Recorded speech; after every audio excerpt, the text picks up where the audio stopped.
Hello, good morning. आज के हमारे अध्ययन का विषय है इंटरवेंशन यानी कि हस्तक्षेप। जैसा कि हम सभी जानते हैं कि किसी भी राष्ट्र को किसी अन्य राष्ट्र के आंतरिक मामलों में या घरेलू मामलों में हस्तक्षेप करने का अधिकार नहीं होते हैं।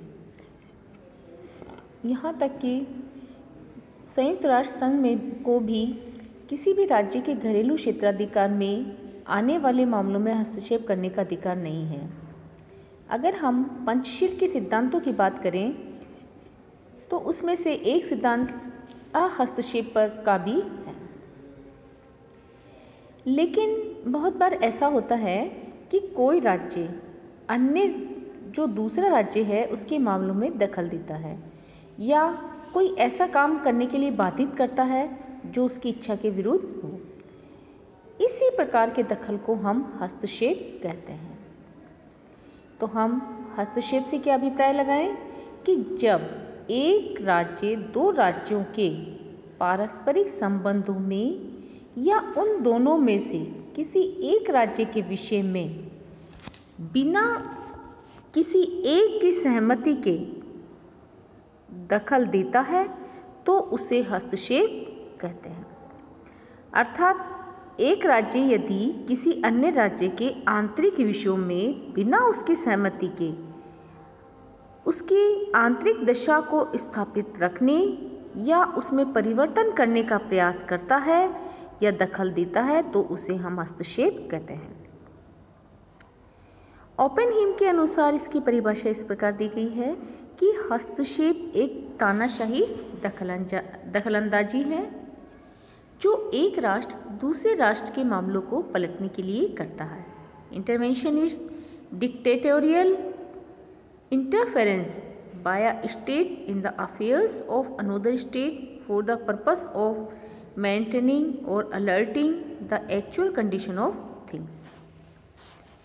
इसी प्रकार से जैक्सन ने कहा है कि हस्तक्षेप एक तानाशाही या आदेशात्मक अभिव्यक्ति है जो एक राज्य की स्वतंत्रता के विरुद्ध होती है। इसी प्रकार से लॉरेंस के अनुसार ऐसे कार्य को हस्तक्षेप कहा जाता है जो कि किसी राज्य के आंतरिक मामलों में बिना उसकी सहमति के दखलंदाजी देता हो। तो इस प्रकार से हस्तक्षेप एक शत्रुतापूर्ण कार्यवाही है क्योंकि ऐसा करने से राज्य की स्वतंत्रता पर आक्रमण होता है। कानून में इस कार्य की स्थिति छलात्मक है। जिस राज्य के क्षेत्र में हस्तक्षेप किया जाता है यदि उसकी इच्छा से हस्तक्षेप न किया जाए तो उसे युद्ध का कार्य समझा जाता है। स्टार का कथन है कि साधारणतया अंतर्राष्ट्रीय कानून किसी दूसरे राज्य के आंतरिक मामलों में हस्तक्षेप करने को मना करते हैं। यहाँ इस हस्तक्षेप का तात्पर्य साधारण दखल देने, मध्यस्थता या राजनीतिक सुझाव से कहीं अधिक बलवान होता है।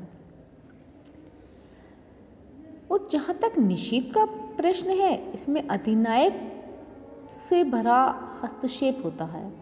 इसका प्रभावित करने वाले राज्य की इच्छाओं के विरुद्ध प्रभाव पड़ता है और प्राय सदैव ही ऐसा होता है। और ये भी आवश्यक नहीं है कि बल प्रयोग किया जाए, परंतु हस्तक्षेप में बल प्रयोग की क्या होती है, विद्यमान धमकी रहती है।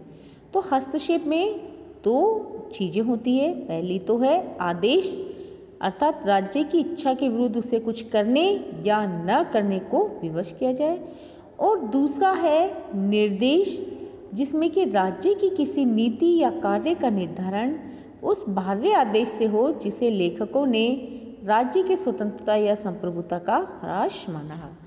क्यों माना है? क्योंकि हम सभी जानते हैं कि जहाँ जो राज्य के पास संप्रभुता होती है वो किसी अन्य राज्य का आदेश मानने के लिए बाध्य नहीं हो, किसी अन्य राज्य की किसी नीति या उसके कार्य का निर्धारण जो किसी अन्य राज्य ने किया है उसे वो मानने के लिए बाध्य ना हो। इस प्रकार उपयुक्त विवेचन से यह स्पष्ट है कि हस्तक्षेप में तीन चीज़ें होती है। पहली, हस्तक्षेप एक शत्रुतापूर्ण कार्यवाही है। क्योंकि जो राज्य आपके इसमें हस्तक्षेप कर रहा है वो क्या है, शत्रु है, और एक शत्रुतापूर्ण कार्यवाही है कि वह किसी अन्य राज्य को वो कार्य करने के लिए बाधित कर रहा है जो अन्यथा वो करता या नहीं करता। दूसरा, हस्तक्षेप केवल परामर्श या मध्यस्थता नहीं होती। यदि कोई राज्य किसी अन्य राज्य में के मामलों में हस्तक्षेप कर रहा है तो वो मध्यस्थता नहीं है, ना ही कोई परामर्श है, ये सीधे से दूसरे राज्य के आंतरिक मामलों में दखलंदाजी है। इसी प्रकार से हस्तक्षेप द्वारा एक राज्य दूसरे राज्य के मामलों में शक्ति का प्रयोग करता है, क्योंकि वो हस्तक्षेप किसके माध्यम से करेगा, शक्ति के माध्यम से।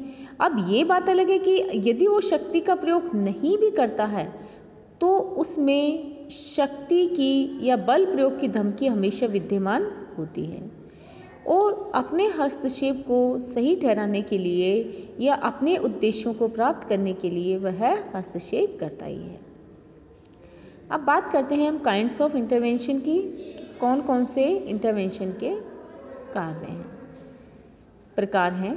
तो इसके 4 प्रकार हैं। पहला तो है कूटनीतिक हस्तक्षेप। इसका तात्पर्य होता है कि जब एक राज्य दूसरे राज्य पर राजनीतिक दबाव बनाता है और जो भी संधि या समझौता है उसकी शर्तों को जबरदस्ती पूरा करता है तो उसे कूटनीतिक हस्तक्षेप कहते हैं।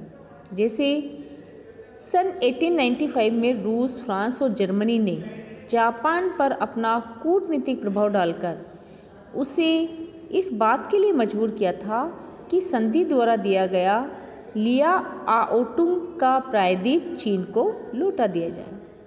इसी प्रकार से आंतरिक हस्तक्षेप, जब 2 राज्यों में पारस्परिक संघर्ष हो तो ऐसी दशा में दोनों में से किसी एक को सहायता दी जाए।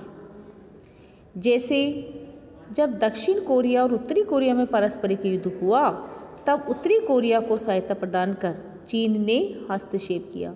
इसी प्रकार से पाकिस्तान की अगर हम बात करें तो जो पूर्वी पाकिस्तान और पश्चिमी पाकिस्तान के मध्य संघर्ष हुआ तो पूर्वी पाकिस्तान में 1971 में भारतीय सेना ने ऐसा ही हस्तक्षेप किया, तो उसे हम क्या कहेंगे, आंतरिक हस्तक्षेप। इसी प्रकार से बाह्य हस्तक्षेप के अंतर्गत जब 2 राज्यों में युद्ध हो और युद्ध करने वाले देश के विरुद्ध युद्ध में सम्मिलित हुआ जाए तो उसे बाह्य हस्तक्षेप कहते हैं। जैसे सेकंड वर्ल्ड वॉर में ब्रिटेन और जर्मनी के बीच जब युद्ध हुआ तो इटली ने जर्मनी की सहायता की और उसकी ओर से युद्ध में भाग लिया। इसी प्रकार से दंडात्मक हस्तक्षेप के अंतर्गत जब कोई राज्य किसी राज्य को हानि पहुंचाता है या संधि भंग करता है तो राज्य इस कार्य का बदला लेने के लिए, उसे दंड देने के लिए जो कार्यवाही करता है वह दंडात्मक कार्यवाही कही जाती है। क्योंकि कभी कभी किसी राज्य को संधि का पालन करने पर मजबूर करने के लिए उसका शांतिपूर्वक तटावरोध, पैसिफिक ब्लॉकेड कर दिया जाता है तो उसे हम दंडात्मक हस्तक्षेप कहते हैं। इसका अधिकतर प्रयोग बलिष्ठ राज्यों द्वारा निर्बल राज्यों पर किया जाता है। अब है तो इस प्रकार से हमने देखा कि हस्तक्षेप जो है वो बहुत सारे कारणों से किया जाता है। जैसे खुद की रक्षा के लिए, सेल्फ डिफेंस के लिए कर सकते हैं, संधियों को बलपूर्वक लागू कराने के लिए कर सकते हैं, मानवीयता के नाम पर हम हस्तक्षेप कर सकते हैं, या फिर शक्ति संतुलन के लिए भी हम हस्तक्षेप कर सकते हैं। अब हम बात करते हैं कि जब हस्तक्षेप किया जाए तो उसके क्या सकारात्मक और क्या नकारात्मक प्रभाव होते हैं।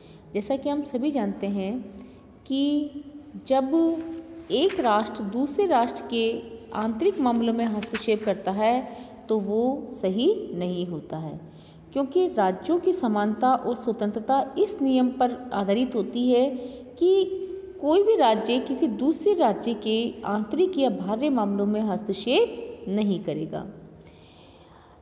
तो इस प्रकार से हस्तक्षेप एक शत्रुतापूर्ण कार्यवाही होती है, क्योंकि ऐसा करने से राज्य की स्वतंत्रता पर आक्रमण होता है। कानून में इस कार्य की स्थिति छलात्मक होती है। इसी प्रकार से जैसा कि ब्रियरली ने कहा है कि एक अन्य राज्यों के आंतरिक या वैदेशिक विषयों में दखल देने के ऐसे कार्यों तक सीमित है कि जिनसे राज्य की स्वतंत्रता भंग होती है। एक राज्य द्वारा दूसरे राज्य को उसके द्वारा स्वयं किए जाने वाले कार्य के विषय में केवल राय देना इस अर्थ में हस्तक्षेप नहीं कहा जा सकता। हस्तक्षेप का स्वरूप आज्ञात्मक होना चाहिए, या तो ये बलपूर्वक किया जाना चाहिए या इसके पीछे बल की धमकी होनी चाहिए। तो इस प्रकार से हस्तक्षेप के अंतर्गत आज हमने देखा कि उसके लिए दो चीज़ें जरूरी है, या तो शक्ति और या फिर बल की प्रत्यक्ष बल का प्रयोग करना, या फिर इनडायरेक्टली बल की धमकी होती है। तो हस्तक्षेप जो है वह ना तो यूएनओ के चार्टर के अकॉर्डिंग सही है और ना ही पंचशील के सिद्धांतों के अंतर्गत सही है। कल हम इसके हस्तक्षेप करने के कारण के बारे में अध्ययन करेंगे, ग्राउंड ऑफ इंटरवेंशन। जैसे यूएनओ के चार्टर के अनुसार कई राज्य सामूहिक रूप से किसी राज्य के मामले में हस्तक्षेप कर सकते हैं। जैसे 1950 में कई राज्यों ने मिलकर कोरिया के मामले में हस्तक्षेप किया था। इसी प्रकार से जून 1950 में दक्षिणी कोरिया पर उत्तरी कोरिया का आक्रमण होने पर सुरक्षा परिषद ने एक प्रस्ताव द्वारा सदस्य राज्यों को कोरिया गणराज्य की ऐसी सहायता देने की सिफारिश की जो सशस्त्र आक्रमण का सामना कर सके और अंतर्राष्ट्रीय शांति की पुनर्स्थापना हो सके। इसी प्रकार से यदि विदेश में रहने वाले नागरिकों की या उनकी संपत्ति की रक्षा करने के लिए हस्तक्षेप किया जाए तो वह हस्तक्षेप वैध माना जाएगा। तो हम देखते हैं कि हस्तक्षेप करने के बहुत सारे कारण होते हैं और इनके अंतर्गत कोई भी जो कारण है वो हस्तक्षेप हो सकता है।